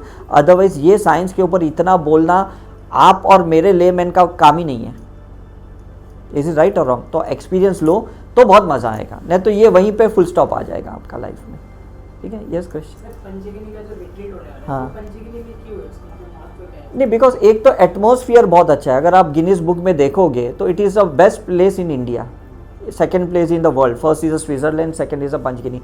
हम लोग सब पंच महाभूता से बने हैं, 5 एलिमेंट से बने। जहाँ 5 एलिमेंट बैलेंस रहे, पॉजिटिव रहे, वहाँ ये प्रोसेस करोगे तो बेटर है। इसलिए लास्ट वीक हमने वृंदावन किया, उसके पहले हमने शिरडी की, उसके पहले ऋषिकेश किया। तो ऐसे जहाँ पोटेंशियल फोटॉन्स ज़्यादा है ना, वहाँ करोगे तो बेटर है, आपका क्लिनजिंग जल्दी होगा। जैसा ऑपरेशन थिएटर में ही किया जाता है, क्लिनिक पे कोई डॉक्टर सर्जन ऑपरेट नहीं करता है, इतना अनहाइजीनिक होता है उधर, बैक्टीरिया वायरस इतना होते हैं, है कि नहीं। वहाँ सब स्टरलाइज्ड होता है, वहाँ सब ऑटोक्लेव वाले इंस्ट्रूमेंट होते हैं, वहीं ऑपरेशन होता है ना। तो पंचगनी भी कैसा है ना, ये स्पिरिचुअलिटी एक सोल सर्जरी है, एक सोल ऑपरेशन है। वहाँ जाओ जहाँ एटमॉस्फेयर सपोर्ट करता है। अगर मैं बॉम्बे में आप लोगों का ये प्रोसेस करूँ तो आप पहले ही पॉल्यूटेड हो, साउंड पॉल्यूशन है, एयर पॉल्यूशन है, तो आपको इतना इफेक्ट नहीं आएगा, इतना एक्सपीरियंस नहीं होएगा जो वहाँ पे होगा। तो इसलिए 93 से मैं जब मैंने स्टार्ट किया था तो मैंने बहुत उस टाइम पे सोचा कि मैं फ़र्स्ट रिट्रीट कहाँ पे करूँ मैं, क्योंकि उस टाइम पे भी मैं बहुत ट्रैवल करता था। फिर मैंने देखा कि best place is the Panchgani. तो तभी सभी पेशेंट्स को वर्ल्ड ओवर, मतलब इंडिया भर के पेशेंट्स को मैं वहाँ ले गया करके, और वहाँ जब रिजल्ट्स मिले टाटा हॉस्पिटल के रिपोर्ट्स में, तो वो डॉक्टर भी बोले कि 1 महीने में इतना 85% रिजल्ट कैसे आपको कैंसर का मिला। तो दैट वाज द रीज़न। वहाँ पे इंडियन रेड क्रॉस हॉस्पिटल है, 60 बेड की, 260 बेड की, 60 एकड़ में। वहाँ पे तो सिल्वर ओक का पेड़ है, वहाँ पे जो बीज है ना उसके AK-3 AK-4 anti tuberculosis medicine बनती है। तो वहाँ सिर्फ रहता है तो भी टीबी ठीक हो जाती है। मतलब वो ब्रिटिश वालों को भी पता था, आप सोचो इंडियन रेड क्रॉस वाले को। समझ में आ रहा है कि नहीं। मतलब उधर दवाई कोई नहीं देता है, सिर्फ आपको बेड पे सुला देते हैं, 1 महीने 2 महीने आपका टीबी निकल जाता है। तो वो सिल्वर ओक के पेड़ यहाँ थोड़ी बॉम्बे में मिलेंगे आपको, और कहीं मिलेंगे, ऐसा है। सर ऐसा भी बोल सकते हैं ना कि प्रकृति में नहीं विचार का, हाँ राइट एग्जैक्टली, शरीर का भाव खत्म हो जाता है। एग्जैक्टली दैट्स, क्योंकि वो साइलेंट एटमॉस्फेयर है ना, जो एटमॉस्फेयर को डिस्टर्ब नहीं है तो वो आपको साइलेंट लोड में लेके जाएगा। जैसे हम केव्स में जाते हैं, मावतार बाबा जी केव्स में, ऋषिकेश जाते हैं, तो वहाँ ईथर एलिमेंट बहुत ज़्यादा है।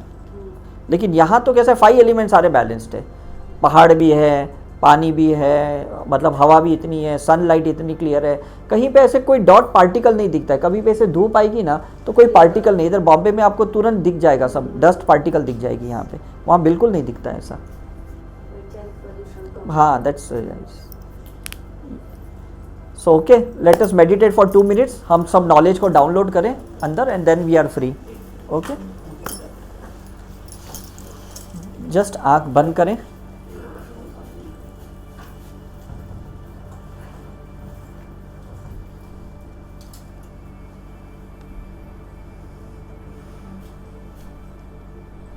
शुरू में अपने ब्रेथ को ऑब्जर्व करें, आंखें बंद रखते हुए।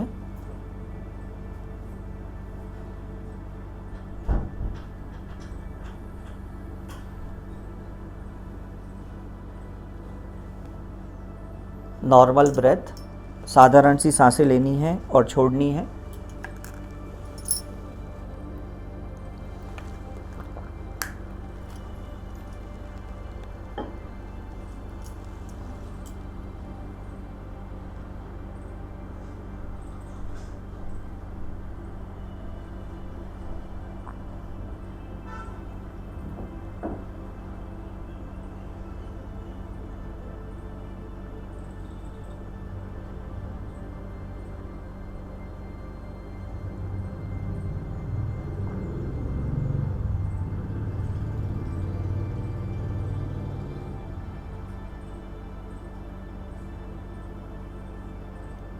शरीर ढीला करें, मन को शांत।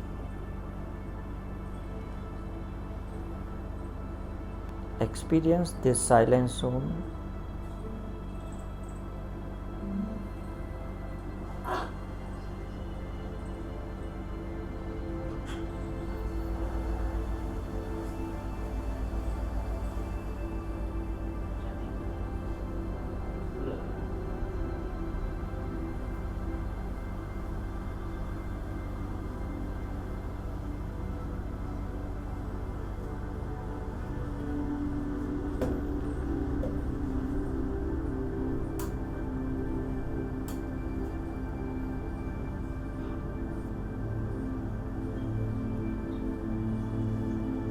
अपने ऑरा को सेंस कीजिए,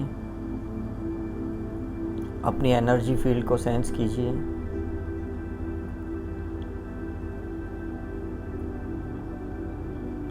कैसी वाइब्रेशंस आपके अंदर आ रही है।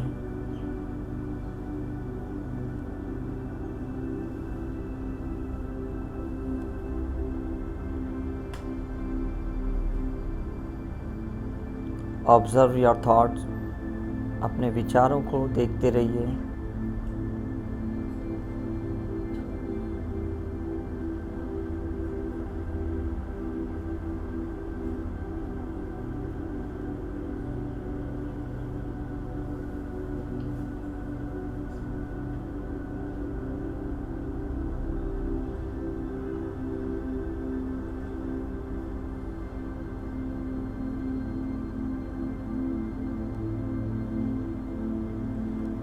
कुछ बोलना नहीं,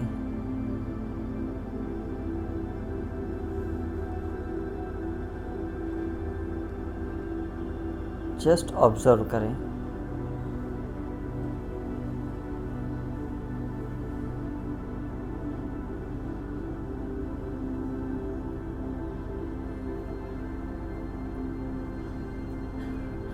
अपनी स्पाइन को स्ट्रेट रखें, कमर सीधी।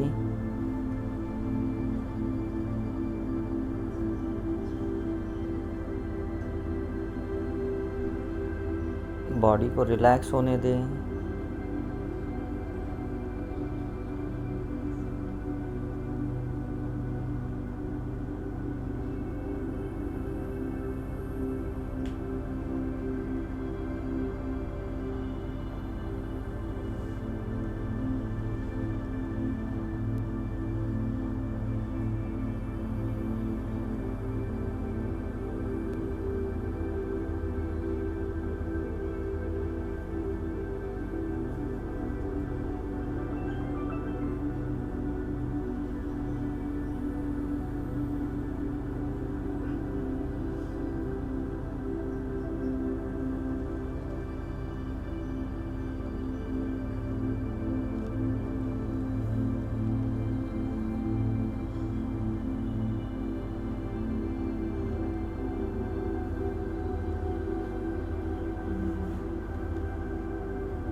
विचार आते हैं तो आने दीजिए।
शरीर में जो कुछ भी हो रहा है उसे महसूस कीजिए।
Slowly and slowly come back. शरीर की चेतना में आ जाइए।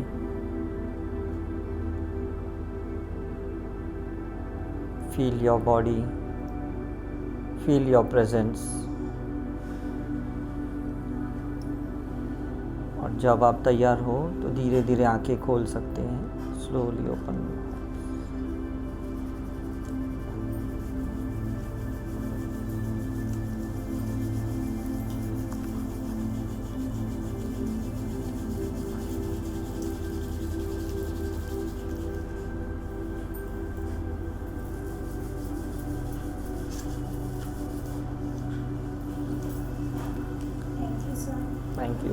Thank you. सो इतना समय का मेडिटेशन करना है, ज़्यादा लंबा चौड़ा खींचना नहीं है, बिकॉज हम आदी भी नहीं हैं और हमें कुछ संसार छोड़ के कहीं भागना भी तो नहीं है, हमें तो फैमिली में रहना है। Is right.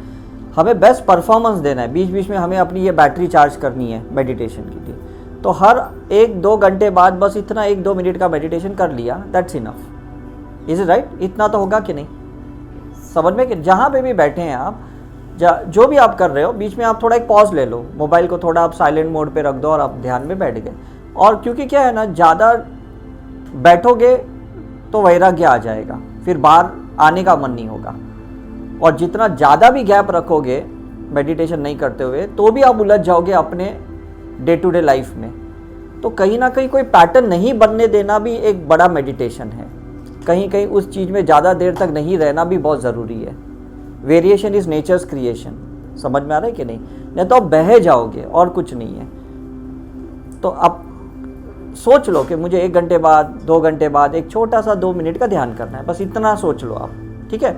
और जो लोग हीलिंग सीखे हमसे या और कहीं से सीखे हैं, तो बीच बीच में आप थोड़ी थोड़ी हीलिंग करते जाओ। मेडिटेशन 1-2 मिनट का करो, 1-2 मिनट की हीलिंग कर लो, फिर 1-2 मिनट का मेडिटेशन करो, 2 घंटे बाद फिर 1-2 मिनट की हीलिंग कर लो। तो उससे क्या होगा, बीच बीच में क्लींजिंग हो जाएगा, क्लियरेंस होते जाएगा, राइट? तो आप री एनर्जाइज्ड हो जाओगे और अवेयरनेस में आना सीख लोगे करके। ऐसे नहीं बोल रहा हूँ कि आधा घंटा बैठो, 1 घंटा बैठो, मुद्रा में बैठो, कोई डायरेक्शन लेके बैठो, कोई है ना कि कोई वास्तु के हिसाब से इस डायरेक्शन में बैठो। जितना आप ज़्यादा डिसिप्लिन में रहने की कोशिश करोगे ना, माइंड उतना ही भागेगा, बिकॉज माइंड को डिसिप्लिन की आदत नहीं है। Is it right? तो mind is a monkey. Monkey को आप पकड़ सकते हो? मुझे बताओ, पकड़ सकते हो? नहीं पकड़ सकते हो। तो मंकी को छेड़ना भी नहीं और उसको पकड़ना भी नहीं है ना? तो हमको क्या है ना, बस ये बीच बीच में अपने आप को ना रिचार्ज करना है मेडिटेशन से, और कुछ नहीं है। क्या ऑब्जर्व करना है कि भाई इस पिछले 1-2 घंटे में मैंने क्या किया, थोड़ा एक रिवाइंड करना है। तो अगर आप ये करोगे तो आपको समझ में आएगा, अच्छा 1-2 घंटे के मैंने थोड़ा उससे नाराज़ हो गई, थोड़ा गुस्सा हो गई, कुछ नहीं, चलो मैं माफ़ी मांग लेती हूँ अपने आप से भी और उससे भी तो मन ही मन में उसको आप क्लियर कर दो। इज इट राइट कि भाई मैंने थोड़ी देर के लिए बहुत बुरा सोचा उसके लिए, चलो मैं उसको डिस्चार्ज कर लेती हूँ, उसको क्लियर कर देती हूँ, फिर वापस आप चार्ज हो जाओगे, राइट। सो जैसे आपने डिस्चार्ज कर लिया उस नेगेटिविटी को, तो आप चार्ज हो जाओगे। अगर आप उस डिस्चार्ज नहीं करोगे उस नेगेटिव इमोशंस के साथ या उस ट्रॉमा के साथ, तो आप रिचार्ज भी नहीं होंगे। समझ में आ रहा है कि नहीं, राइट। हम लोग कभी है ना बहुत दिन बाद बैटरी निकालते ना अपने रिमोट में से, तो कैसे लीक होता है, कैसा हो जाता है, अंदर से सड़ जाता है कि नहीं, इज इट राइट। क्योंकि ध्यान ही नहीं दिया ना कि अंदर सेल पड़े हुए थे और हमने यूज़ नहीं किया, राइट। वो स्प्रिंग सड़ जाती है, वो कॉइल सड़ जाती है, ऐसा है। तो हमारे सबके साथ ऐसा हो गया, बिकॉज हमको आदत नहीं है सब करने की, कंटिन्यूसली कुछ करते ही जा रहे। जब खाली बैठे तो मोबाइल ले लिया हाथ में, टीवी चालू करके बैठ लिया, कोई इसके उसके साथ गप्पा मारते बैठ गया, बातें करते बैठ गए। इससे तो बेटर ये मेडिटेशन कर लो, बी विथ योर सेल्फ। और जितना खुद के साथ रहोगे उतनी खुद की वैल्यू बढ़ाओगे। आपकी बॉडी तो अटेंशन चाह रही है, आपकी बॉडी को तो लव चाहिए, आपकी बॉडी को तो वैल्यू चाहिए। और अगर आप ही नहीं दे रहे हो और आप बाहर से एक्सपेक्ट कर रहे हो, कौन देगा आपको, मुझे बताओ। मुझे कोई बताता है 2 घंटा पहले एयरपोर्ट पे जाओ, मैं 3 घंटा पहले जाता हूँ, क्योंकि 1 घंटा और मुझे अपने साथ ज़्यादा मिलता है। समझ में आ रहा है कि नहीं। तो दिस इज़ द थिंग कि मुझे लगता है कि नहीं, बीच बीच में कहीं पे भी चलो मंदिर में जाओ, बैठ जाओ कहीं ना कहीं, जहाँ पे भी लगे कि भाई लोग अपने अपने में बिजी, अपन अपने में बैठ जाएं, तो कितना अच्छा है।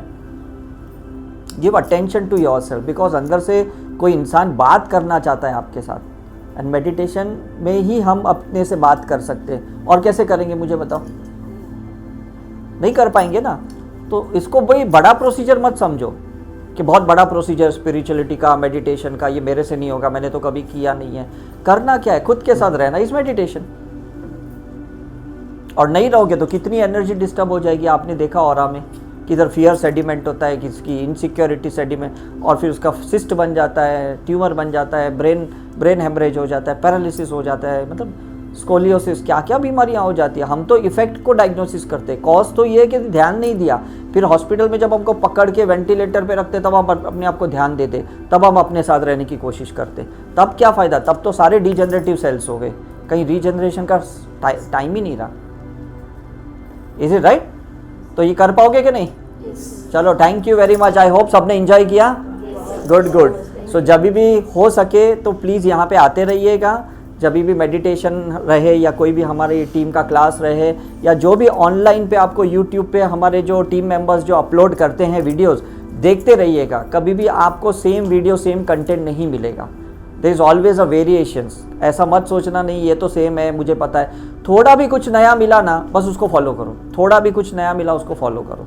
मैं भी वही ट्राई करता हूँ, बहुत सारी साइकिक सर्जरी करके ओल्ड कंटेंट को डिलीट करता हूँ, तब जाके मैं कुछ नया अपने अंदर डाउनलोड कर सकता हूँ। तो आप भी कोशिश ये करना कि कुछ नया डाउनलोड करो, उसका नया एक्सपीरियंस लो। लाइफ में ऐसा कुछ नहीं है कि इसको भुगतने के लिए आए हो, इसको सफ़र होने के लिए आए हो, ये ऐसा एक्चुअली कुछ नहीं है। उसको जस्ट एक्सपीरियंस करने के लिए आए हो आप। Is it right. और उस एक्सपीरियंस को बाद में इवेपरेट कर दो कि आज मैंने ये खाया, थोड़ा तीखा था, थोड़ी देर बाद ठीक है ना, मैंने इसके ऊपर गुड़ खा लिया, इवेपरेट कर लिया। आज मैंने इसको कुछ बोल दिया, मैंने इससे माफ़ी मांग ली, मैंने इवेपरेट कर दिया, मैंने इरेज कर दिया। Is it right. तो आप प्लीज़ ऐसे ही करते रहना, तो बहुत मज़ा आ जाएगा। ओके।